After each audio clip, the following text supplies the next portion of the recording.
Olá, bom dia, bom sábado. Vamos fazer aqui uma transmissão ao vivo. Deixa eu arrumar aqui o cabelo, fiozinho branco. Maturidade. Bom sábado para todos. Sábado é um dia muito bom para meditação. Vou esperar aqui o pessoal chegar. Estamos ao vivo aqui pelo Instagram. Vamos ver se o pessoal aqui entra. Olá, tudo bem? Como é que tá o som? Dá um ok, eu estou usando o microfone. Espero que esteja bom. Estou aqui na frente do meu notebook que eu quero mostrar alguns sites, algumas imagens, algumas informações para vocês aí. Como é que tá o som? Tudo bem aí? Reis Lica. Itamar, como é que tá o som aí?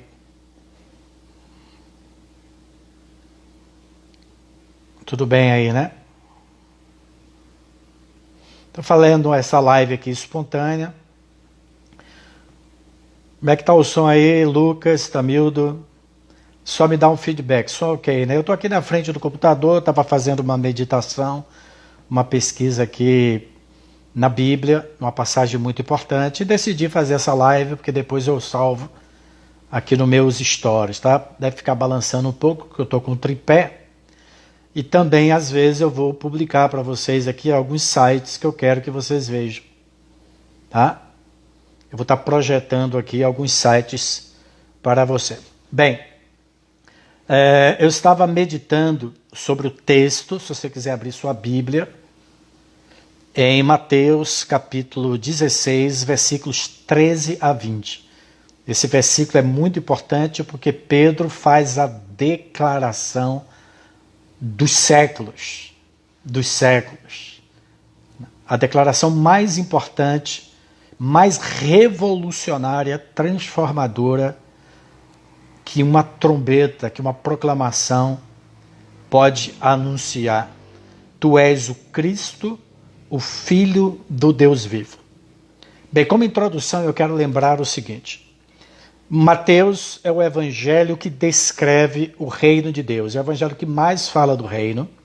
E Mateus registra fatos, acontecimentos, ensinos, declarações e eventos que mostram a estratégia de Jesus Cristo para estabelecer o seu reino aqui na Terra. Ok? Então, Mateus é o evangelho do reino. E Jesus é uma pessoa estrategista. Todos os lugares que ele levava as pessoas, no Monte da Transfiguração, aquela conversa ao meio-dia, horário marcado, no Poço de Jacó, com a mulher samaritana, o local que ele escolheu para o Sermão do Monte, para a primeira multiplicação dos pães, a segunda multiplicação dos pães, tudo tem uma história por trás da história.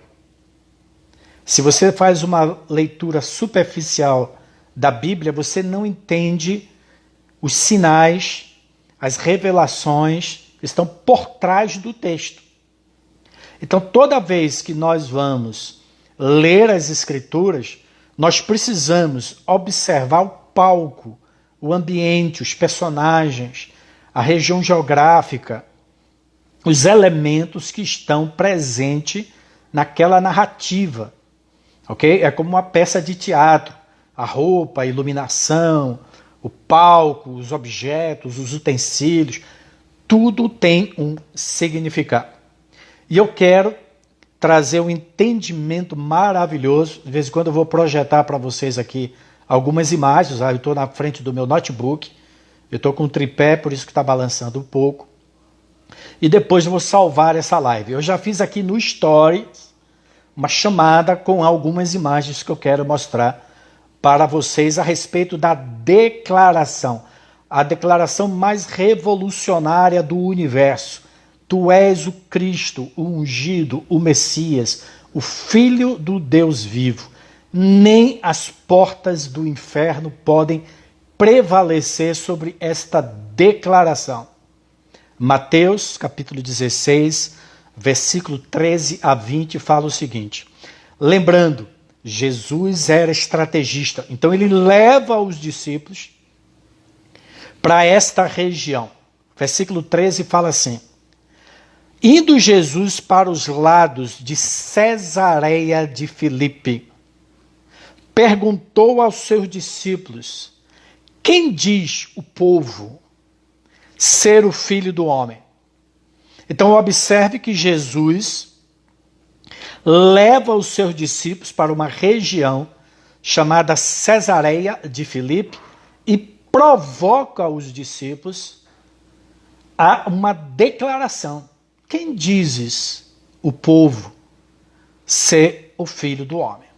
A grande chave para você entender a resposta de Pedro, inspirada pelo Espírito Santo, e as afirmações de Jesus sobre a pedra, as portas do inferno, sobre a igreja, está em você entender esta região.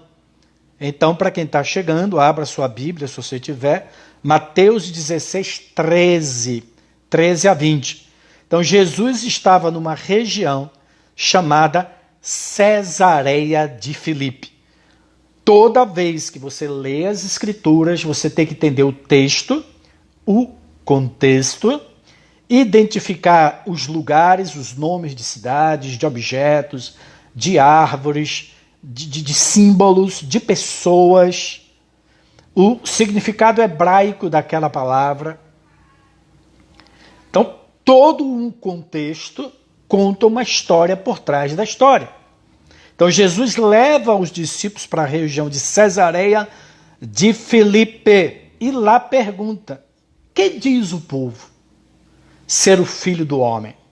E Pedro faz a declaração dos séculos que nós precisamos tê-la no nosso coração, na nossa mente e na nossa boca. Vamos entender o que era esta região, essa cidade de Cesareia de Filipe. Eu fiz uma pesquisa aqui no Google, eu vou ler para vocês e vou deixar aqui depois na descrição, porque eu vou salvar essa live e já tem informações lá no meu story. Tu és o Cristo. A palavra Cristo significa ungido, o Messias, o Filho do Deus vivo. Não Deus morto, nem Deus da morte. Um Deus vivo e que produz vida e salvação. Cesareia de Filipe era uma cidade construída ao sopé, na base do sudoeste do Monte Hermon. Então, o Monte Hermon, muito importante na Bíblia e para a nação de Israel, para a Palestina, ficava no extremo norte da Palestina. Esse monte, ele era muito alto e ele tinha gelos eternos até hoje. Do degelo do Monte Hermon, tinha algumas nascentes, 3 nascentes, que aonde nascia e nasce o rio Jordão, que corta toda a Palestina de norte a sul até desaguar no Mar Morto, Mar Salgado. Então foi nessa região, aos pés do Monte Hermon, foi construída uma cidade chamada Cesareia de Filipe. Eu peguei informações na Wikipédia, na internet, eu vou ler para vocês. Por volta do ano 20 a.C., o rei Herodes o Grande construiu aos pés do Monte Hermon um templo branco de mármore e dedicou a César Augusto, o imperador, situada junto às fontes de Banias, uma das nascentes do rio Jordão. Banias é uma cidade-fonte conhecida como Pânio, de Pan, o deus grego dos pastores e rebanhos.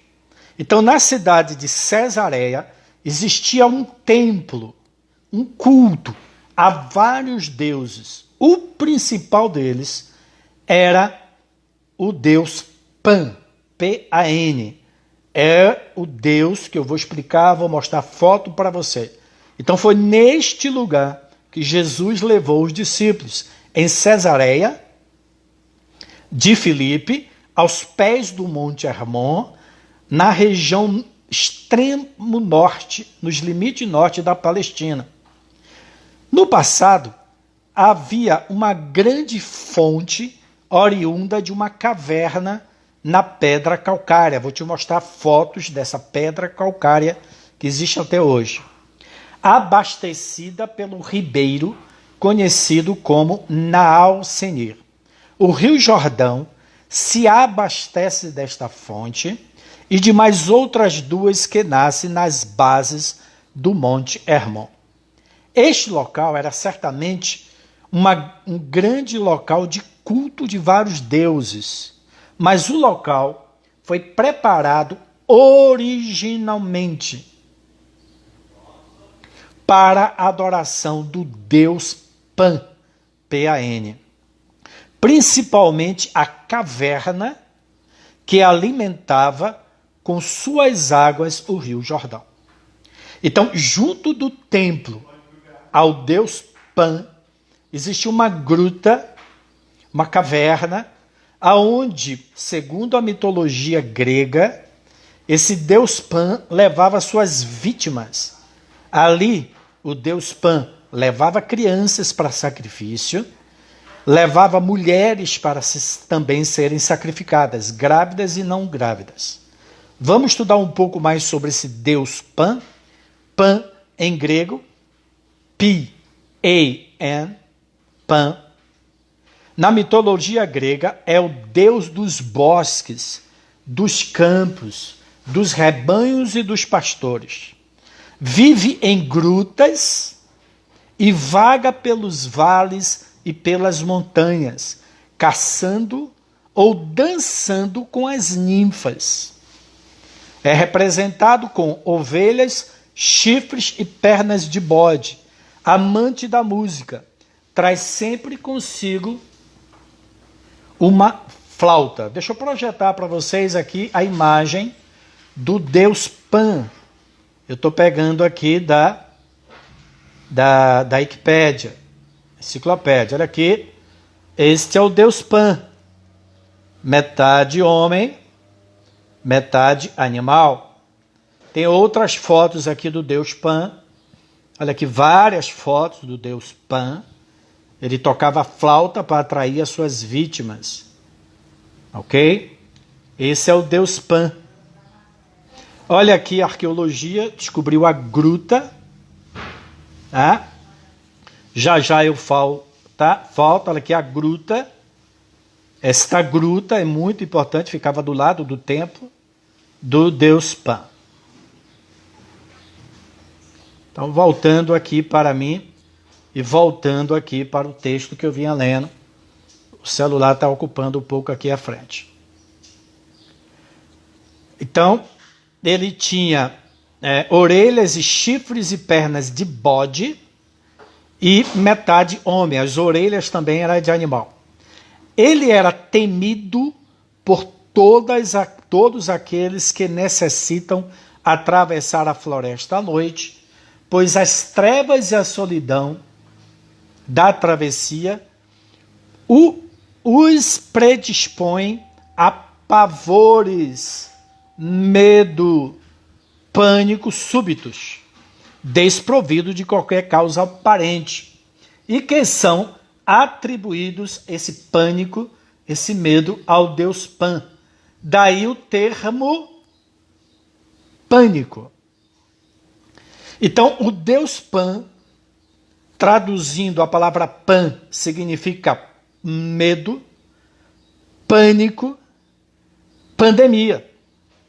Então, lá em Cesareia de Filipe, existia um templo, o templo principal era ao deus do pânico, ao deus do medo, ao deus Pan. que aterrorizavam as pessoas.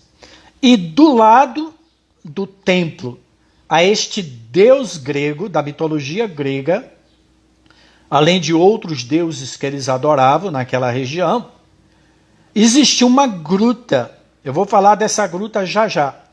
Preste atenção nos símbolos. Aonde Jesus leva os discípulos, na região de Cesareia de Filipe, para provocar os discípulos a responderem uma pergunta. Que diz o povo que é?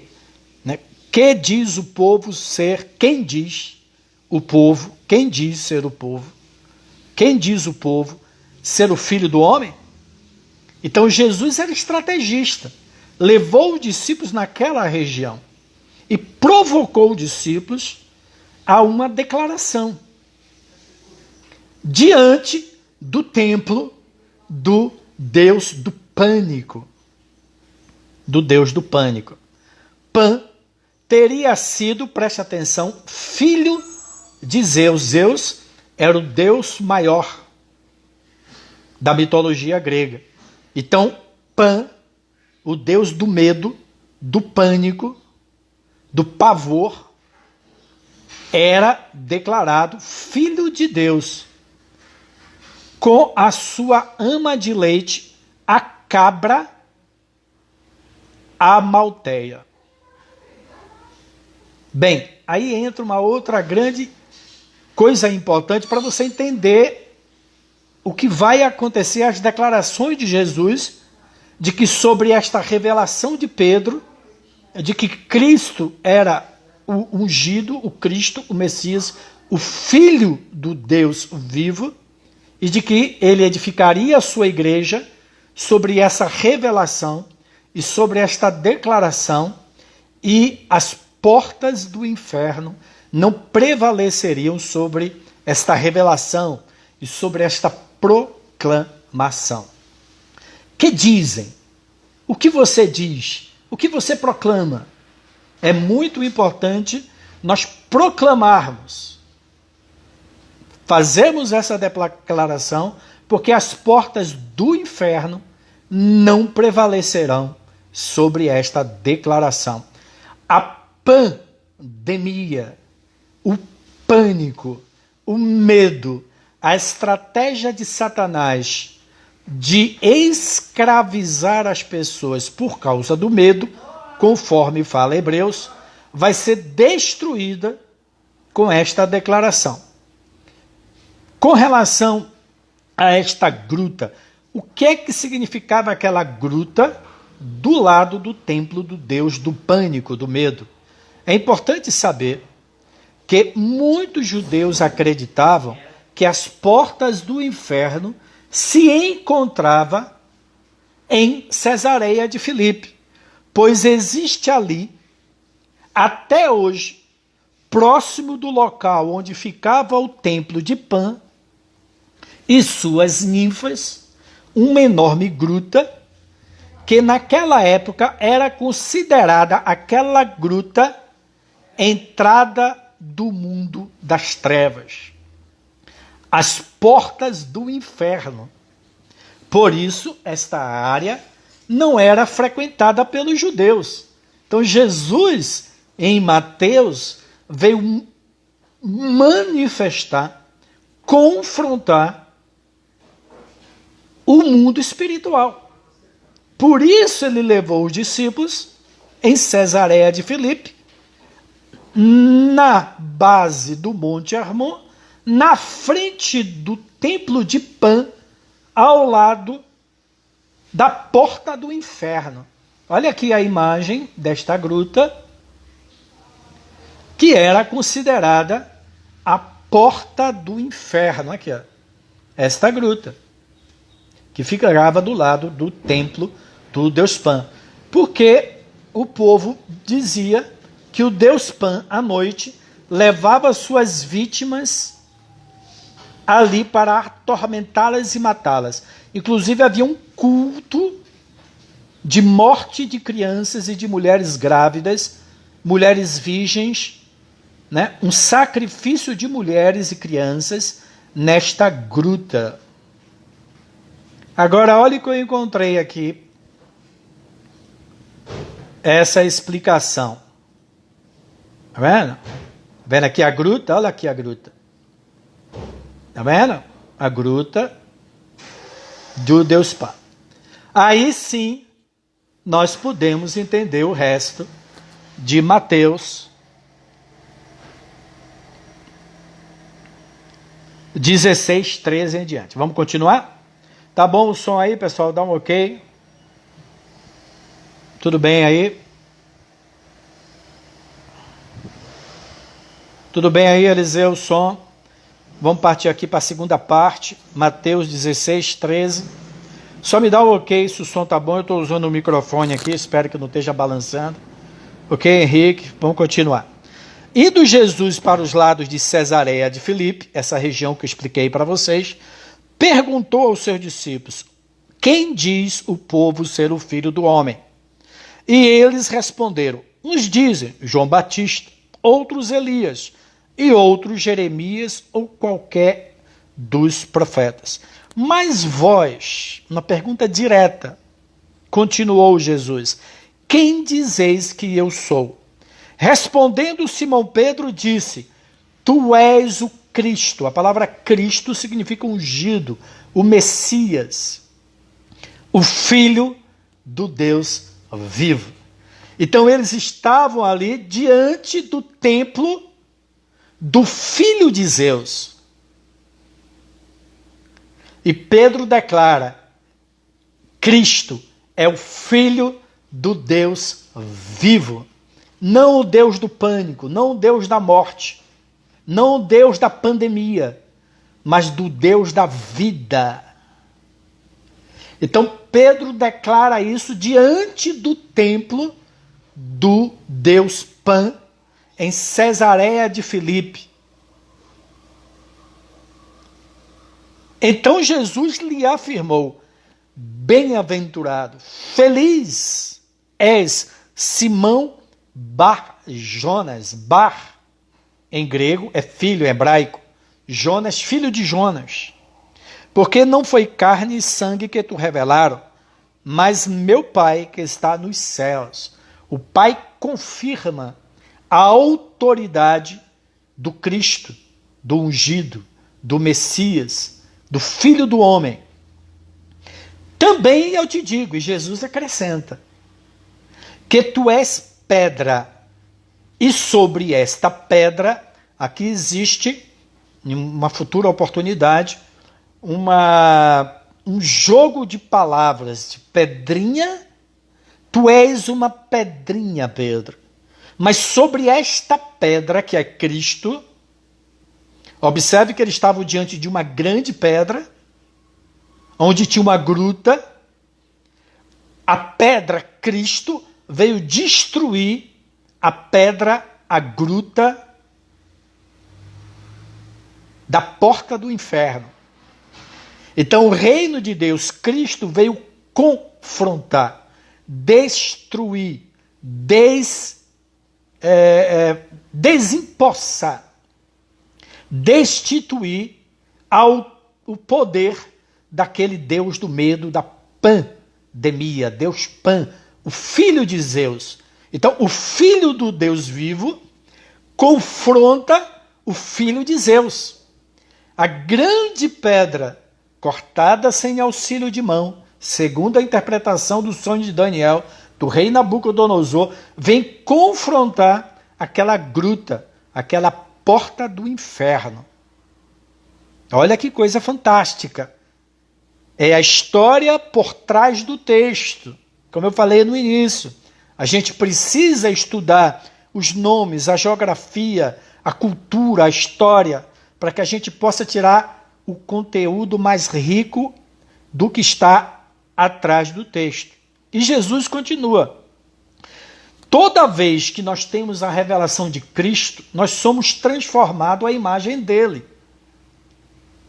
Né? Todos nós contemplamos ao Senhor com a face desvendada e somos transformados de glória em glória à sua própria imagem. Então nós cristãos nos tornamos aquilo que nós contemplamos.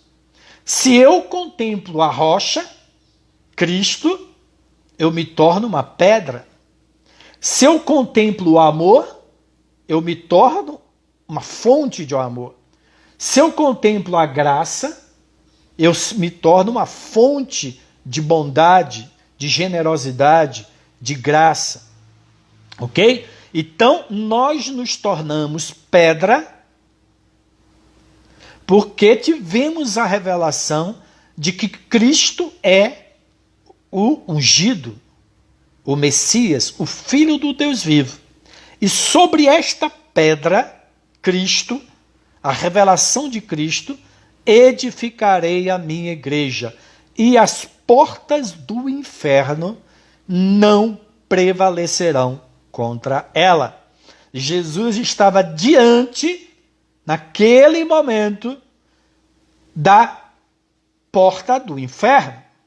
Então, esta gruta, aonde eram feitos pelo Deus Pan, o Deus do pânico, o Deus da pandemia, do medo, que matava criança, sacrificava criança, aterrorizava as noites, né? Para quem não chegou, olha aqui o Deus Pan, várias imagens do Deus Pan.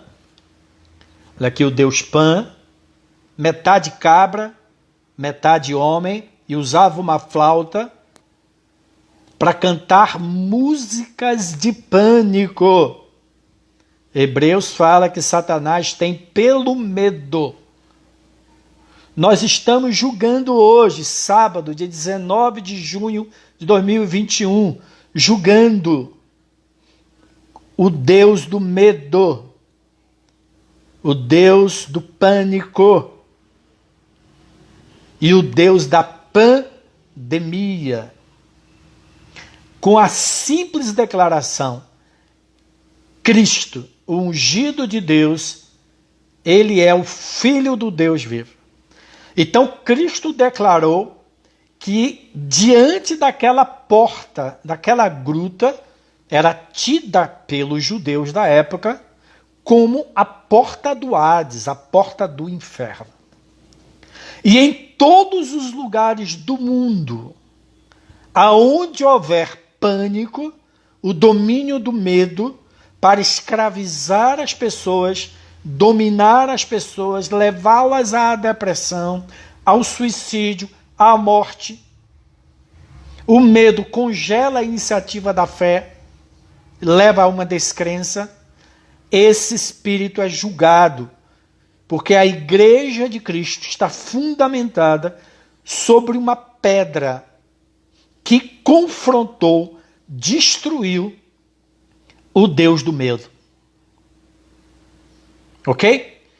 Para encerrar, eu gostaria de ler Isaías capítulo 9. Deixa eu abrir minha Bíblia aqui. Eu estou na frente do computador porque eu queria mostrar. Estou com um tripé, porque ele fica balançando aqui um pouco. Se você quiser depois, com calma, essa live vai estar gravada. Estas imagens coloquei no meu Stories. Você pode salvar depois essa live e compartilhe com muitas e muitas pessoas. Cristo veio trazer um reino de justiça, paz e alegria e destituir, julgar o Deus do medo, do pânico e da pandemia. Aqui em Isaías tem uma profecia. Isso mesmo, Deus não nos deu o espírito de medo, mas de intrepidez e ousadia. Aqui em Isaías capítulo 9, versículo de 1 a 7. Olha que interessante. Ó. E você vai ver como essa profecia de Isaías teve o cumprimento lá em Mateus, quando Jesus levou os discípulos naquela região da cidade de Cesareia de Filipe. Agora você vai entender, olha a importância de entender, né? Quem chegou agora, depois você vê ali, passa essa live aqui, para pegar ela do início. Então, Isaías capítulo 9 fala assim, ó, mas para a terra, para a região que estava à aflita, aflição, que estava aflita, não continuará a obscuridade. Deus, nos primeiros tempos do reino de Deus, nos primeiros tempos, tornou desprezível a terra de Zebulon e a terra de Naftali.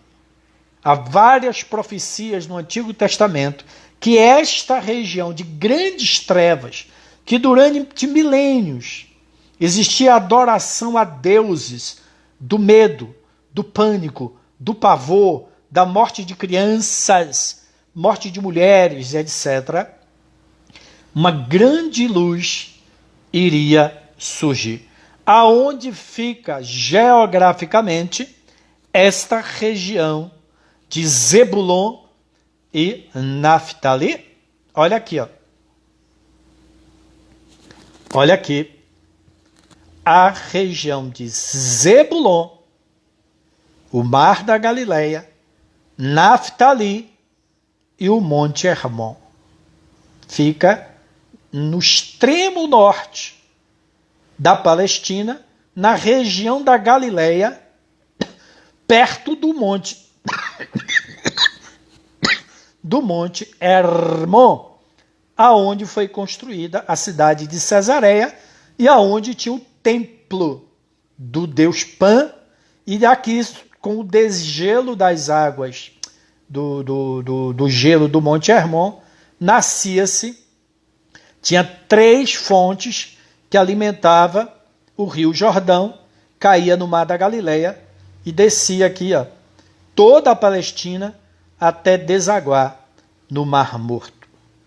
Então, a Bíblia, Isaías, está no capítulo 9, está falando desta região de Zebulon e Naftali, essa região que havia grandes trevas.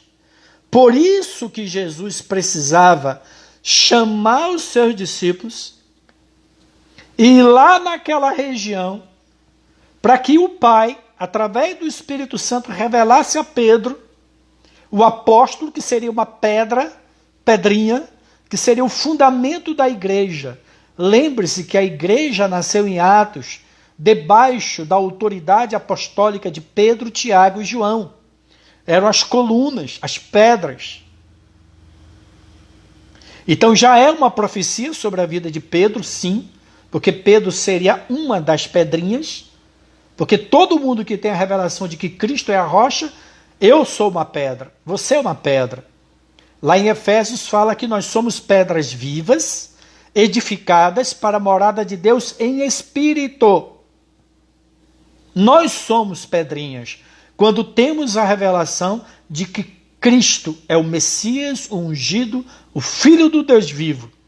E esta pedra e nós, pedrinhas, confrontamos. O reino de Deus é confrontação. A pedra que foi cortada sem auxílio de mão, lá da grande montanha, ela impactou, ela confrontou a grande estátua da visão do rei Nabucodonosor, o Império Babilônico, Medo, Persa, Grego, o Império Romano, inclusive o culto ao Deus do pânico.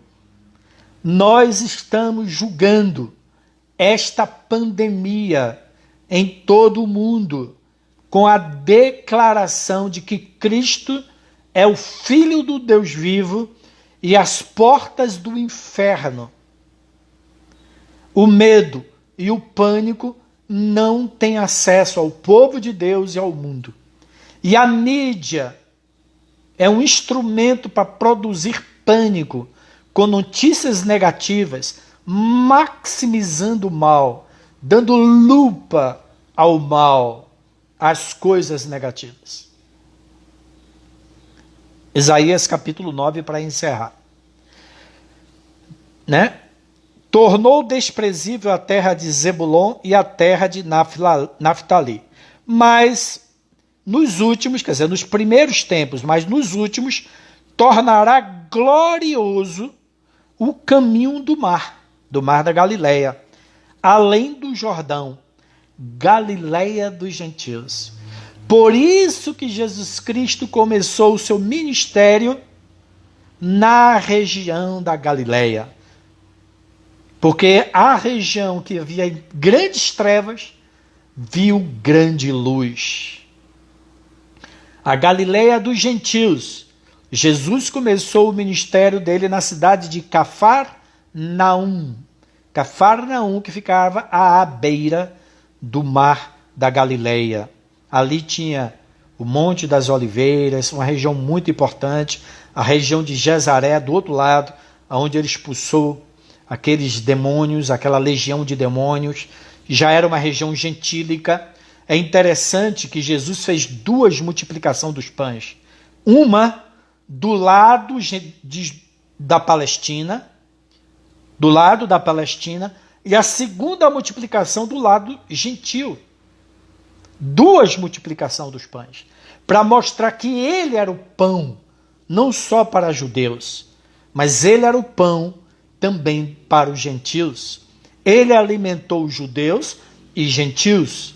E aí você vai entender aquele significado da quantidade, da numerologia que tem na primeira multiplicação do pão e a segunda multiplicação do pão. O povo que andava em trevas viu grande luz. E aos que viviam na região da sombra da morte, na porta do inferno, resplandeceu-lhes a luz. Tens multiplicado este povo, a alegria lhes aumentaste. Alegram-se eles diante de ti. Em vez de medo, pânico, o Deus Pan, alegria. O reino de justiça, paz e alegria. Como se alegram na ceifa e como exultam quando repartem o despojo. Isaías 9,4. Porque tu quebrastes o jugo que pesava sobre eles. Que eles? Na Galileia, a região dos gentios. A vara que lhes feria os ombros e o cetro do seu opressor, como no dia dos midianitas. Porque toda bota com que anda o guerreiro no tumulto da batalha e toda veste revolvida em sangue serão queimadas, servirão de pasto ao fogo. Porque um menino nos nasceu, um filho se nos deu, o governo está sobre os seus ombros. Se colocava a autoridade, o ombro é símbolo de autoridade. Um dos sinais que a gente tem no ombro é de que Deus está nos dando autoridade. O governo está sobre o ombro desse menino, que era chamado de Nazareno. Nazareno. Ele nasceu em Belém, mas a profecia dizia que ele seria chamado de Nazareno. Nazareno. Estude na Bíblia, no hebraico, o significado da palavra Nazareno. Por que Jesus era chamado deveria ser chamado? Por que o Messias deveria ser chamado de Nazareno? O governo está sobre os seus ombros e o seu nome será maravilhoso, conselheiro, Deus forte, Pai da eternidade, príncipe da paz. Maravilhoso, conselheiro, Deus forte, Pai da eternidade, príncipe da paz. 5 nomes. Por que 5 nomes? Para que se aumente, para que se expanda o seu governo e venha paz e não medo, paz e não pânico, paz e não pandemia. Todas as palavras que têm o seu radical no nome PAN, P-A-N, pânico, pandemia, vem da origem desse Deus da mitologia grega chamada Pan, Deus do medo, do terror. Mas Cristo vai trazer a paz. Tá legal? Para que se aumente o seu governo e venha paz sem fim sobre o trono de Davi e sobre o seu reino, para o estabelecer e firmar mediante a justiça, tá vendo? A justiça e paz, desde agora e para sempre. O zelo do Senhor dos Exércitos fará cumprir essas coisas. Amém? Então nós estamos desvendando o grande mistério, a grande declaração dos séculos. A grande declaração dos séculos. A declaração que Pedro faz aqui em Mateus. Que dizem o povo ser o filho do homem? Que diz o povo ser o filho do homem? Mateus 16, 13 a 20. Indo Jesus para os lados de Cesareia de Filipe. Então Jesus, em Mateus, traz a estratégia do reino de Deus. Jesus levou os discípulos para o pé do Monte Hermon, na cidade de Cesareia do Filipe, aonde foi construído e tinha naquela época o grande templo desse Deus, o Deus do pânico, o Deus do medo. Metade cabra, metade homem. Deus do pânico. Nesta região tinha um templo. Olha aqui o templo. Pesquisa na internet, olha aqui o templo. Ao vivo e a cores. Este era o templo. O templo ao Deus Pan. Tá vendo? A cidade de Cesareia. Do lado direito tem a porta do inferno. Então foi aqui que Cristo Jesus, o Messias, o ungido de Deus, levou os discípulos e provocou os discípulos a proclamarem: Tu és o Cristo, não o filho de Zeus, mas o filho do Deus vivo, porque Zeus é um Deus morto.